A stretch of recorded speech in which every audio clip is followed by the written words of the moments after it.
Hey Gold Rush fans, is Team Misfits and Team Clayton joining forces again? Well, let's talk about it. Welcome back everybody to Gold Rush Minute. If you're new to the channel or a subscriber, I'm Gold Rush Minute, where I break down the most recent episode of Gold Rush and all the spin-offs. We talk about the miners and go over past episodes of the series. Season 13 has been a roller coaster ride for all the miners, especially Brandon and Fred. So both Team Misfits and Team Clayton, they have the same goal, 500 ounces of gold. But between them, they have 173 ounces of gold. With Team Misfits, they're leading the way. They passed the point of no return, and both teams, they have zero chance of getting 500 ounces. So the question is, should they join forces? Yes or no? So here's why it makes sense on paper. So the Claytons were hit hard last week when their dozer's transmission went out. Brandon's dream of running Golden Acres pay dirt literally grinded to a halt, just like his dozer did. Fred, he has a dozer. Fred has, even bigger challenges though. His equipment sucks. The amount of downtime his equipment brings him each week is comical, but with no money for top shelf equipment,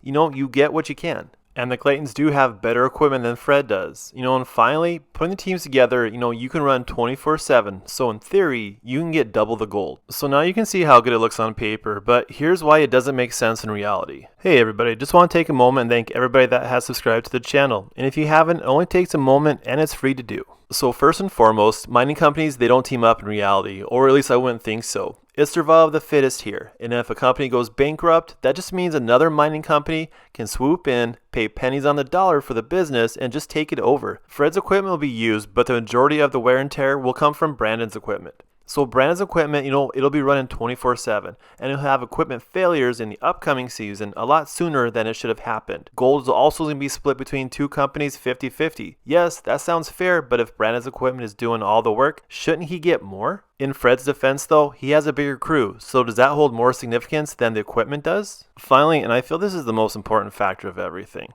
no matter how the season turns out, it's going to be considered a failure. They can't mine without outside help. Fred passed 100 ounces last season, but not without the help of the Claytons.